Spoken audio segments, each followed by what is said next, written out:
A seguir subiendo, ¿eh?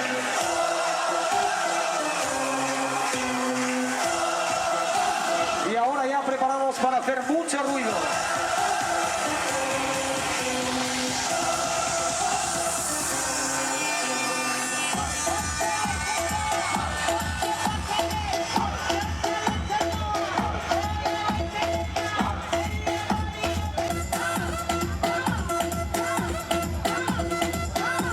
Como son las tantas y ya quedamos la gente jovencilla, vamos a poner algo de buen rollete, pero de verdad, ¿eh? Mucha atención a esto.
empezar. Ele empezou xa antes, pero tamén te están acompañando un pouquinho cando comezou en Radio Boqueixón, que tuvemos xuntos, pero despois ele xa tuvo unha trayectoria profesional e veces porque...